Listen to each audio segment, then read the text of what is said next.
وزیر اعظم نے ایک دفعہ پھر اپوزیشن کو، جو اپوزیشن بیسیکلی ایک ہی جماعت ہے پی ٹی آئی، اس کو کہا ہے کہ جی آئیے گرینڈ ڈائلاگ کریں ملک کے لیے،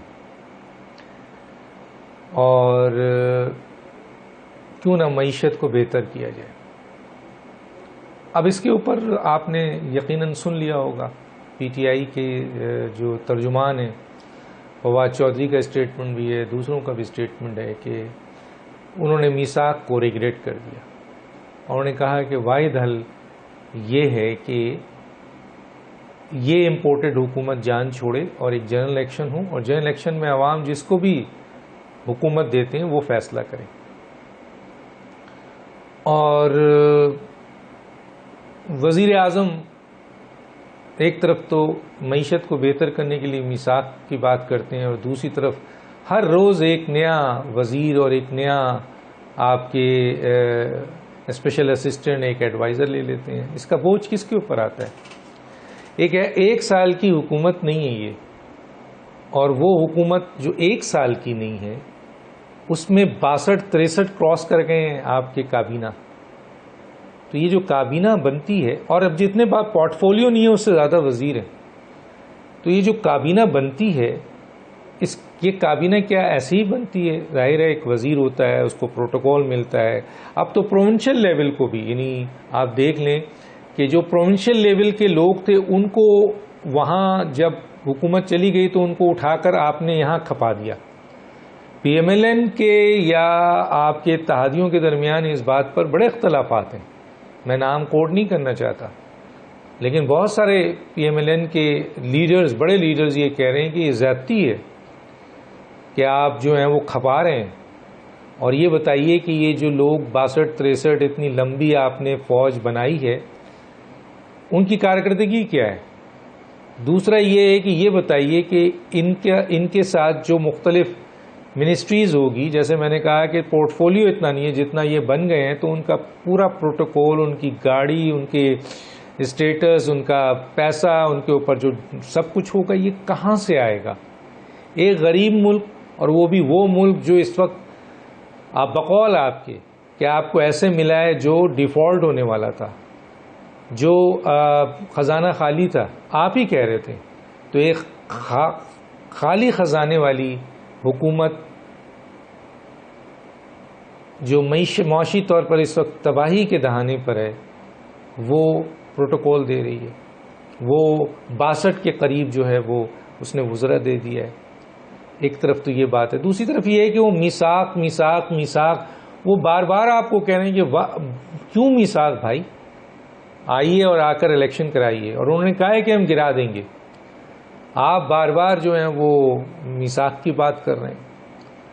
ایک طرف یہ بھی ہے کہ 4 سال پی ٹی آئی کی حکومت نے آپ کو گھما کر دوڑا کے مارا ہے، حالانکہ بقول آپ کے کہ آپ کرپٹ نہیں تھے، آپ کے اوپر جو کیسز تھے وہ جعلی تھے، اور اسی لیے آپ کو سپریم کورٹ نے، ہائی کورٹ نے یا دوسری کورٹوں نے ریلیف دے دیا۔ اور اب بھی پی ٹی آئی کی پنجاب میں حکومت آئی ہے تو انہوں نے وہاں پہ بھی آپ کو دوڑا کے مار رہے ہیں، آپ پر کیسز ڈال رہے ہیں، آپ کو پکڑ رہے ہیں، اور ایسے وہ کہتے ہیں ہم احتساب کر رہے ہیں، قانون کی گرفت میں لا رہے ہیں، اور یہ اگر وہ کر رہے ہیں تو صحیح ہے۔ لیکن دوسری طرف بہت سارے لوگ یہ سوال پوچھتے ہیں کہ جو موجودہ حکومت ہے اس کے سامنے تو بہت سارے کیسز ہیں جس کی بنیاد پر وہ قانونی چارہ جوئی کر سکتی ہے۔ مثلا آئین شکنی کا کیس ہے جو سپریم کورٹ نے اسٹیبلش کیا، 5 افراد، Fawad Chaudhry law minister, Qasim Suri deputy speaker, Asad Qaiser speaker, Arif Alvi صدر، عمران خان وزیر اعظم، آئین شکنی کا کیس ہے۔ لیکن کیا وجوہات ہے کہ آج 3.5 مہینے سے زیادہ، 4 مہینہ 5 مہینہ ہو چکا ہے، اور اس فیصلے کو آئے ہوئے بھی تقریباً اتنا عرصہ گزر چکا ہے، لیکن حکومت جو کہ ایک کمیٹی بٹھایا تھا جس نے، حالانکہ اس میں کوئی بیٹھانے کی ضرورت نہیں ہے کمیٹی، کیونکہ جہاں ریلیف ملنا ہے وہ خود ہی اسٹیبلش کر رہے ہیں کہ انہوں نے آئین شکنی کی ہے، حکومت کو تو صرف ایک ریفرنس بھیجنا ہے، لیکن حکومت ریفرنس نہیں بھیج رہی۔ اسی طریقے سے جوڈیشری میں، اعلیٰ عدلیہ میں کچھ ججز کی مس کنڈکٹ، پرجری سامنے آ گئی ہے، لیکن یہ بھی کہا گیا کہ جناب سپریم جوڈیشل کونسل میں بھیجا جائے گا، حالانکہ سپریم جوڈیشل کونسل کی کمپوزیشن بتا رہی ہے کہ اب وہاں پر جو آپ کے کمپوزیشن میں لوگ ہوں گے وہ سب میرٹ پہ ہیں، تو پھر بھی حکومت ریفرنس بھیجتے ہوئے گھبرا رہی ہے. اور اب جبکہ الیکشن کمیشن کے اوپر پریشر دیا گیا کہ آپ فورن فنڈنگ کیس کا فیصلہ سنائیں، انہوں نے فیصلہ سنا دیا. آج کتنے دن ہو گئے کہ فورن فنڈنگ کیس کا فیصلہ ایک آئینی ادارے نے اسٹیبلش کر دیا. عمران خان صاحب، پی ٹی آئی اور ان کے تمام لوگوں پہ جو اس میں انوالو ہیں اسٹیبلش کر دیا کہ وہ آپ کے خائن ہیں، وہ آپ کے صادق اور امین نہیں ہیں. ایک آئینی ادارے نے فیصلہ دے دیا. اب فیڈرل گورنمنٹ کو دیا کہ آپ اپنی کارروائی کریں. فیڈرل گورنمنٹ اس پہ صرف اتنا کرنا ہے، اس نے انکوائری وغیرہ یہ انویسٹیگیشن تو سب ہو چکی ہے. فیڈرل گورنمنٹ نے صرف اور صرف کیس لے جانا ہے اور سپریم کورٹ میں کہ جناب الیکشن کمیشن نے فیصلہ دے دیا جہاں یہ فیصلہ ہونا تھا، اب آپ بتائیں کہ آپ نے اس کے اوپر مہر لگانی ہے. تو اور ایک اور حنیف عباسی کا کیس بھی پڑا ہوا ہے جس میں سپریم کورٹ آلریڈی کہہ چکی ہے کہ یہ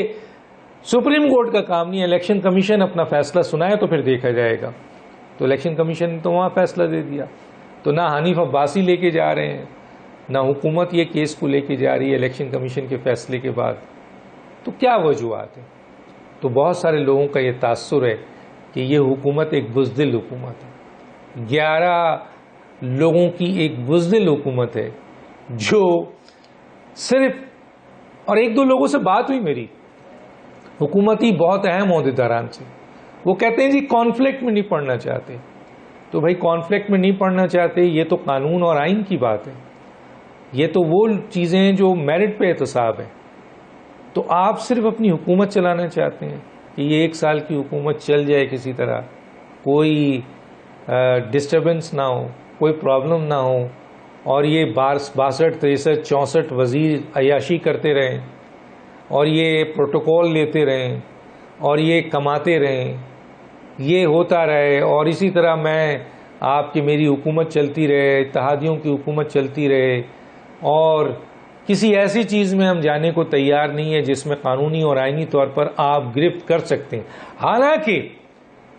دوسری طرف پنجاب حکومت تبدیل ہوتی ہے تو آپ کے لوگوں کو پکڑا جا رہا ہے قانون اور آئینی طور پر،